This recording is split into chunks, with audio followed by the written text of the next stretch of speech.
참 예수님 반갑습니다. 53강 이제 부활 우리 맞이했습니다. 여러분들 우리 예수님이 부활하셨는데 저는 이번 사순시기에 또 성삼일에 이런 생각을 했어요. 우리가 매일 부활할 수 있다면 얼마나 좋을까? 매일 부활하는 마음으로 아침에 일어나갖고 새 삶을 살아갖고 부활하는 삶을 살면 얼마나 좋을까? 매일이 부활하기가 쉽지 않으면은 3일에 한 번씩 부활하는 건 어떨까? 이런 생각을 좀 해봤습니다. 저는 사실은 거의 매일 부활하는 기분으로 아침에 일어나요.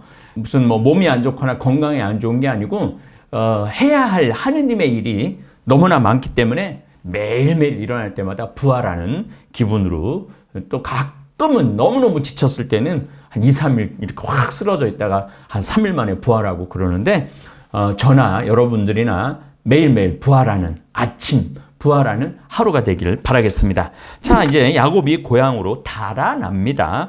야곱은 라반의 아들들이 야곱이 우리 아버지 것을 모조리 가로채고 우리 아버지 것으로 그 모든 재산을 이루었다 하고 말하는 것을 듣게 되었다.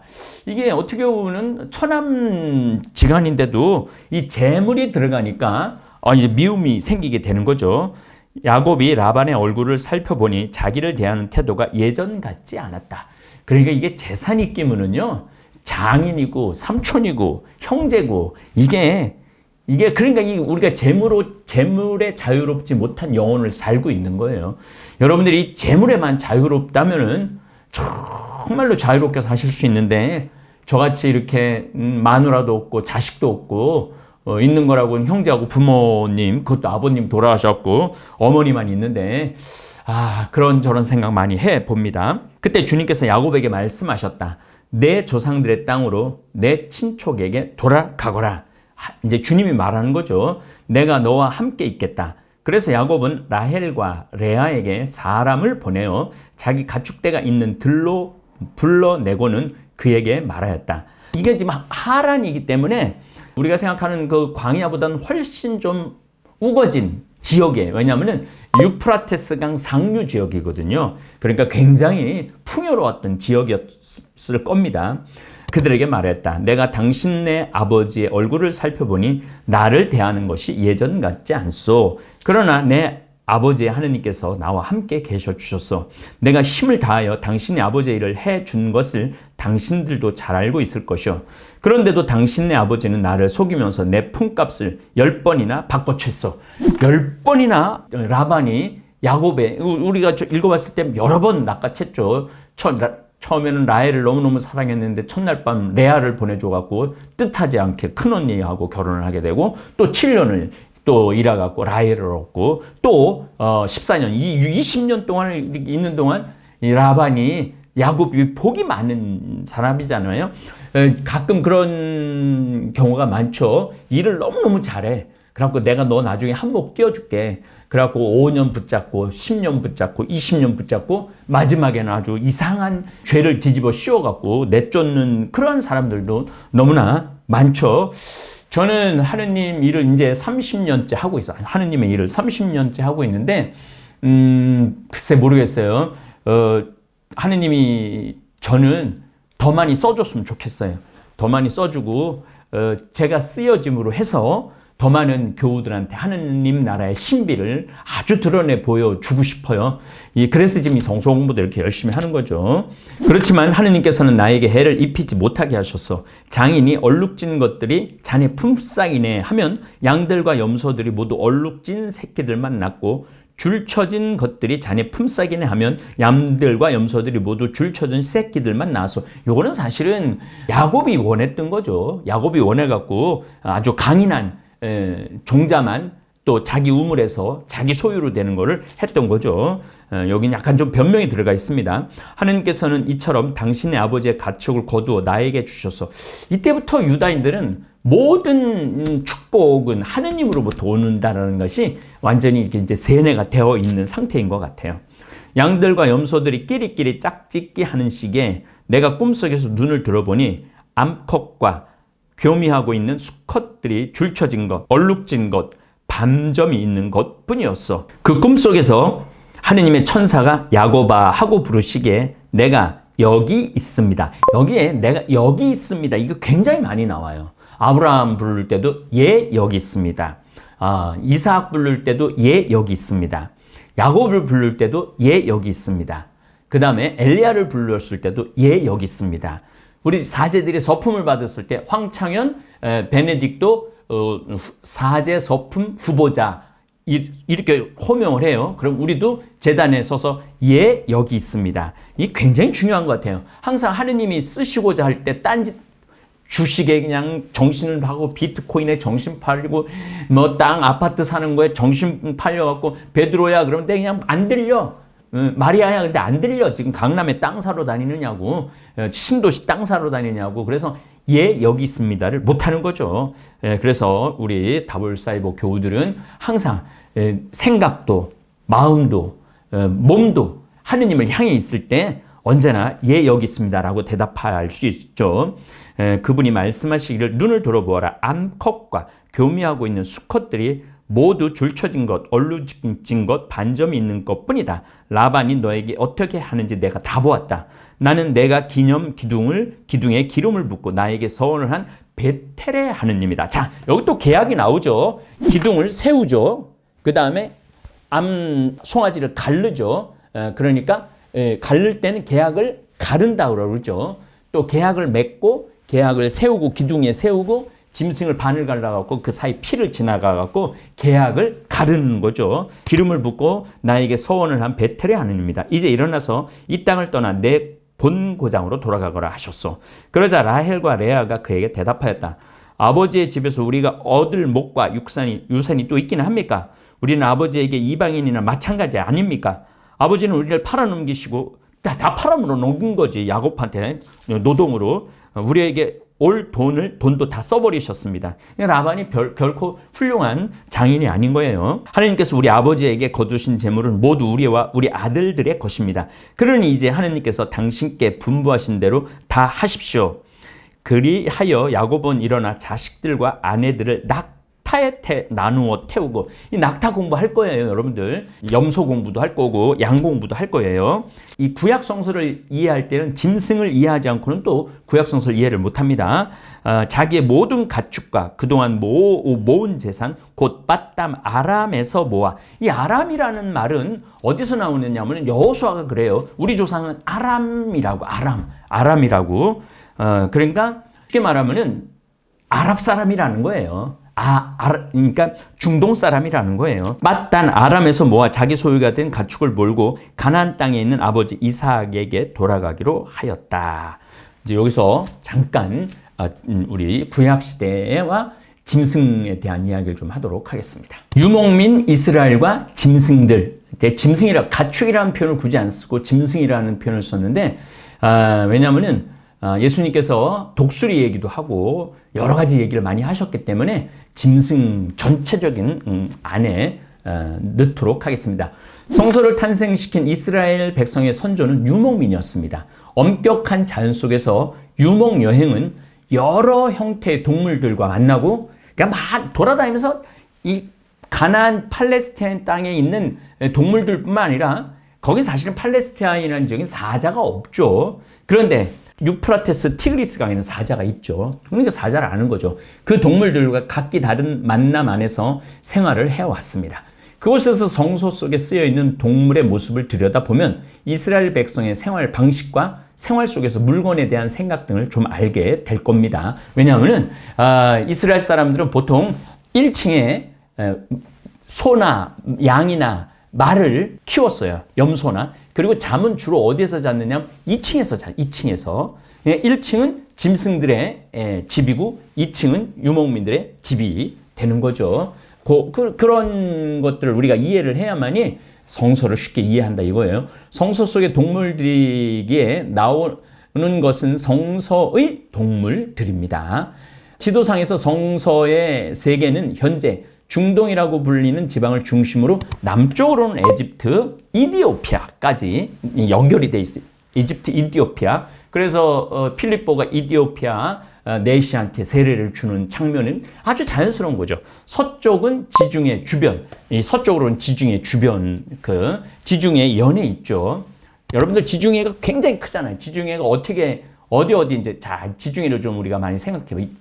고대 근동 지방 그 다음에 고대 중세까지는 지중해가 상업의 주 무대였어요.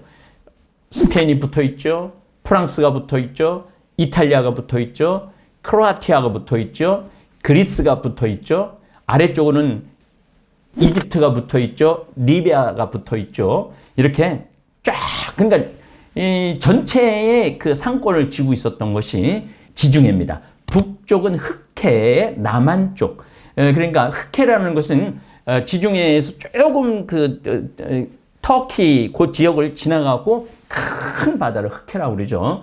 동쪽은 페르시아, 현재 이란에서 인도 대륙 서단까지의 지역입니다. 그러니까 이 팔레스타인 사람들은 이 모든 이 문명하고 그 대척점에 있고 문명이 지나가는 길목에 있어요. 그래서 왕의 길이라는 거 그런 길이 생기는 거죠. 성서에서 나오는 동물들은 봄에는 주로 소, 닭, 고래, 바다사자, 독수리, 펠리칸, 흑다오기, 여우가 주제가로 많이 나옵니다. 초여름에는 사자, 원숭이, 공작, 참새, 비둘기, 벼룩, 파리, 좀, 생선입니다. 여름에는 하마, 더운 거하고 많이 연결이 되는 것 같아요. 타조, 바위, 너구리, 코끼리, 뱀, 살무사, 전갈, 개미, 벌입니다. 벌들은 겨울잠을 자죠. 그러니까 이렇게 연결이 돼 있어요. 가을에는 개, 곰, 메뚜기, 수확철이니까 까마귀, 악어, 쥐, 영양, 사슴이 등장을 합니다.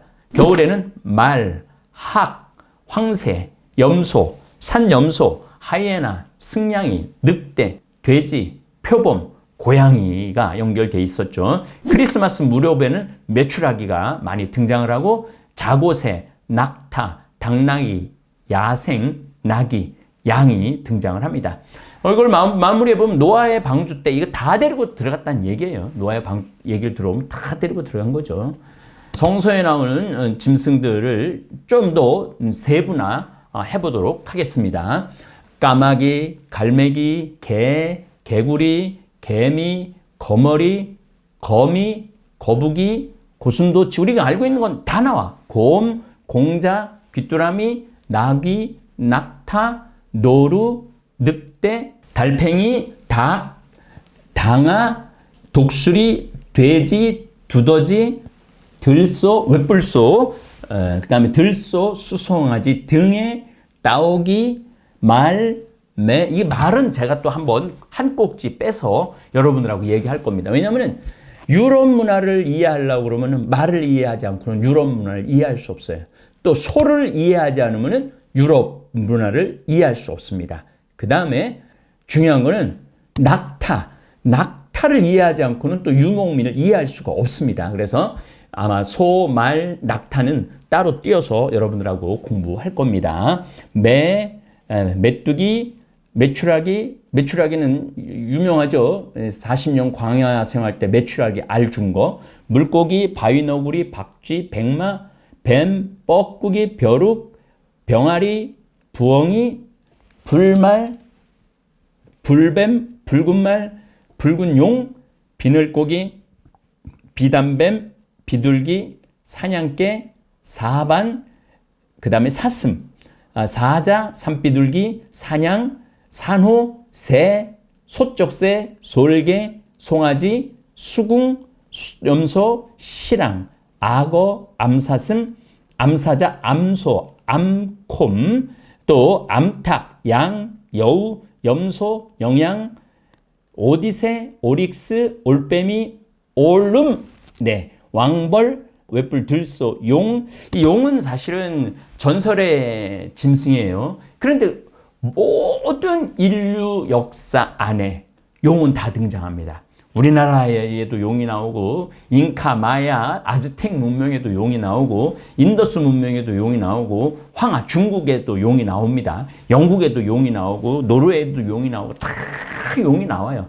이 용은 아마 제가 보기에는 공룡의 그러니까 이제 공룡은 사실은 인간이 태어나기 6,500만 전에 멸종을 하죠. 기원전 한 2억 3천만 년 전에 시작해갖고 6,500만 년 전에 멸종을 하니까 이제 짧게 보면 1억 6천만 년을 이 지구에서 살았어요.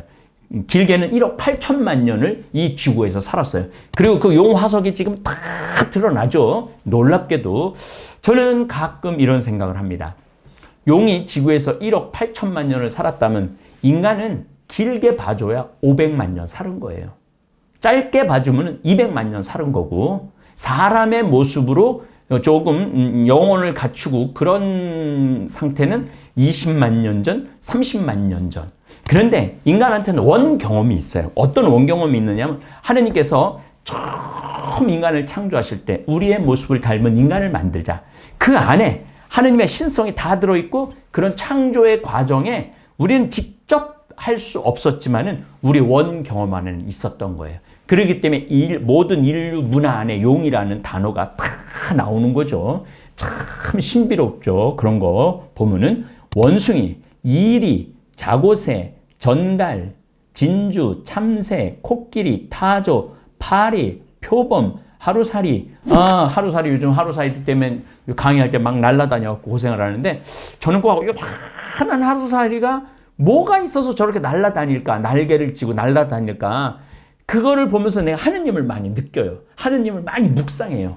저런 생명 안에도 날 수 있고 하루라도 살 수 있는 능력을 줬는데 우리 인간한테는 얼마나 많은 영적인 풍요로움을 줬을까 이런 생각을 해요. 그래서 여러분들 지금 감정이 굉장히 메말라 있어. 마음 안에 미움, 분노, 증오, 욕심, 질투, 시기, 거짓말 이런 게 꽉 들어있다면은 하루살이보다 못한 거죠. 하루살이는 그런 게 없잖아요.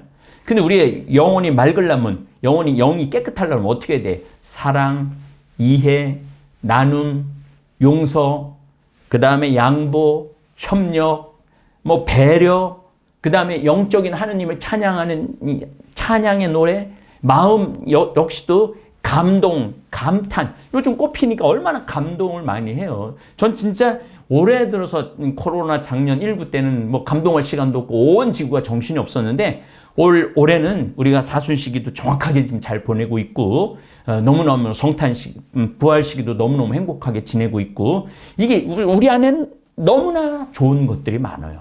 그러니까 하루살이보다 못한 인간이 돼서는 안 된다. 하마, 학, 해면, 황새 이렇게 96가지 짐승이 성서에 나옵니다. 그러니까 어마어마한 짐승들이 성서에 나오는 거죠. 그래서 여러분들 이러한 짐승들 공부를 제가 할 수 있는 한 여러분들하고 할 겁니다. 그래서 이런 온갖 창조물 중에 유독 인간만이 어떻게 한다고요? 시신을 묻어요. 인간만이 묻어. 이 죽으면 그냥 죽어. 길거리에 죽어. 근데 사람은 죽으면은 자식이든 누구든 땅에 묻어도 그 다음 필요한 물건도 같이 넣어줘. 그 이유는 뭐예요? 다음 세상에서 행복하게 살아라. 다음 세상에서는 지금 세상보다 더 행복하게 살아라. 그 개념의 발달이 뭐겠습니까? 여러분들이나 저나 다음 세상에서는 지금보다는 훨씬 아름다운 모습으로 변해갖고 성숙해갖고 하느님을 바로 뵐 수 있는 그런 기가 막힌 영원한 나라, 행복의 나라가 있을 거라는 우리 믿음 가지고 이 세상을 희망을 가지고 살아가는 거죠. 다음 시간에 뵙도록 하겠습니다. 예, 감사합니다. 너무나도 고소해 참을 수가 없을걸 건강히 책임져줘 생태만 전국장이 냄새 난다 선입견이 있나요 나도 처음엔 그렇다고 생각했지 전국장 가루를 우유에 타 먹은 그 순간 고소함과 함께 풍부한 맛이 밀려왔지 변비에도 좋아 당뇨에도 좋아 항암효과 피부도 하반지까지 신진대사 촉진 골다공증 예방